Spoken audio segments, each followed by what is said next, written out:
Here we go, Susan. Just for you. Okay, so this is Rip, and he was just groomed this past weekend at the show, but I didn't take enough jacket off of it, enough coat off of it. So I'm just going to kind of go over it here. I have this regular Madden stripping knife, of course, and so I need to pull more coat, and so you're just going to sit here and pull. Because you can kind of tell what's dead and blown is the stuff that's longer. She kind of wants to know how to get the ears to curl. Okay, so this is just the basic here. Now, so for a pet, we are talking about using the Mars tools and the rake. I like this Andis rake. I'm not going to touch him with it since it's supposed to be being shown. But on a pet groom, you can use this to help thin out this jacket or matting. But it can cut and break coat, so you don't want to use it excessively, and especially not on a dog that's being shown. But for a pet, I have no problem. I groom lots of hand strip dogs where I kind of use this hand strip because nobody wants to spend enough money to have a purely hand strip dog. So on the ears, I have two things to help me here. I have a stripping stone, and it's called a foot stone, and you can order them online, and they're like $2. I also have a glass nail file that actually turns out to work really good to pluck hair for detail work.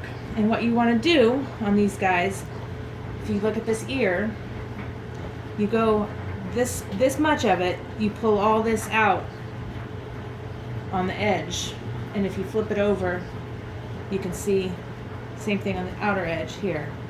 And this is on the back side of the ear. Are you getting up close to here? Because he's being a wiggle butt. And you're pulling all that. And you can see if you look, he is not very, not being very helpful. So, and this is what, having that hair gone is what makes the ear lay nice. And you can see how far down I'm going. I might need to go just a little bit more down. I need to check with Corey.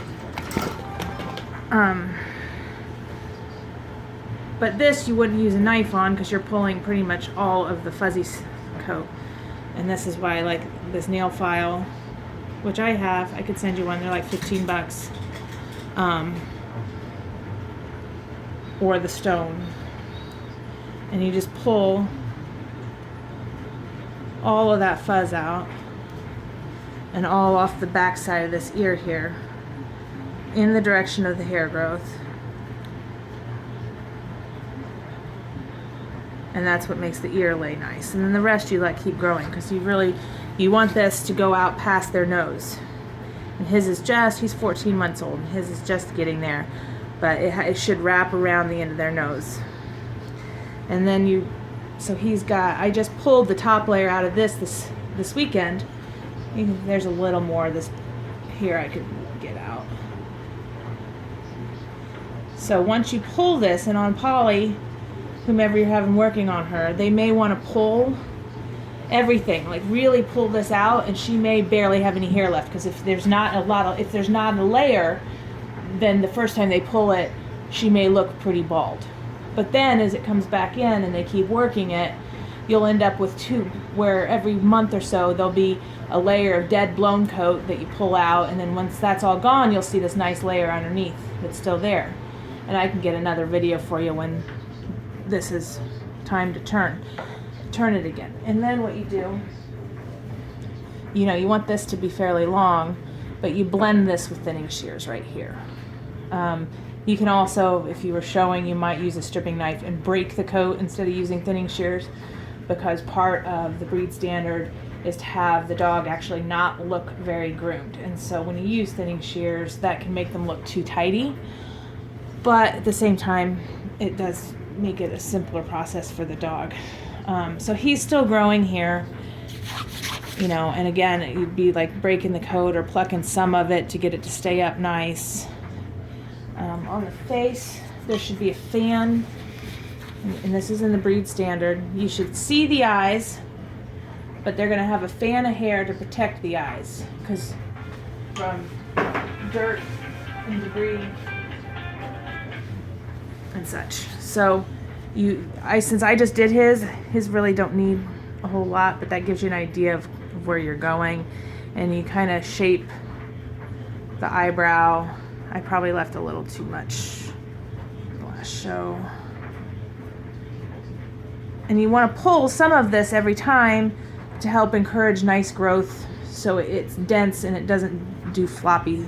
Right now he's pretty floppy. A lot of this needs to come out and new coat to come in so that it stands up better instead of being this soft baby coat that's still there. You don't really cut their beards. You leave those be. On the neck, you want to, again, you end up with a layer. I have some dead coat here. I probably need to go through and just strip this all out and get those layers going better. Use the knife. And come down here because you want to see their shoulder. And so you come down here. It's like this because you want to see this muscle. Same thing on the other side, and then this is kind of fluffier. And so I could have pulled more hair out this weekend here. The lighting was not good. Here in my shop I can see it a lot better.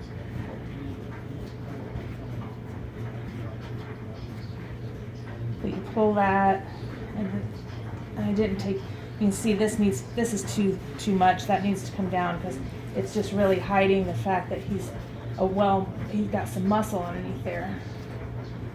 So you pull that. You can also card, which is when you take this knife and you go flat and pull it through, and it gets this soft, fuzzy stuff out, the undercoat.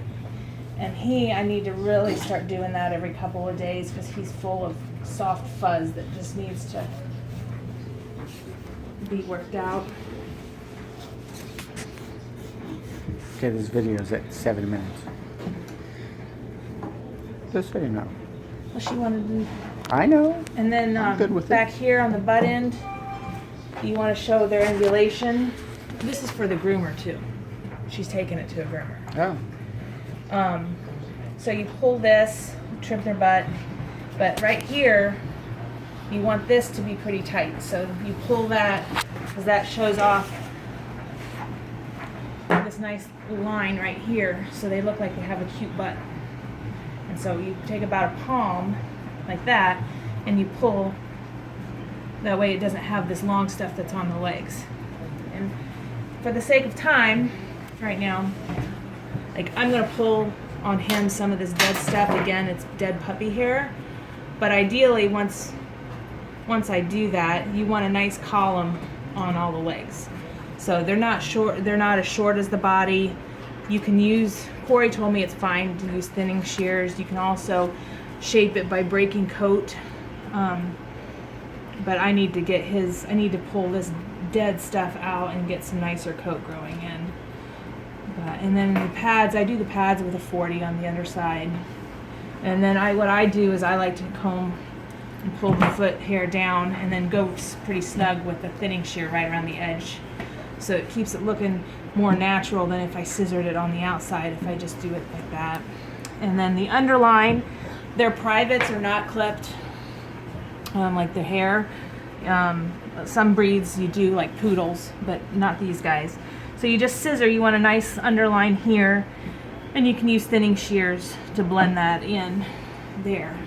And then they should have a nice spring here. And so this is not really a skirt, it's not super long. You strip this and show off their rib cage and their muscle here and just scissor the underline. Pretty much, just to the elbow or so.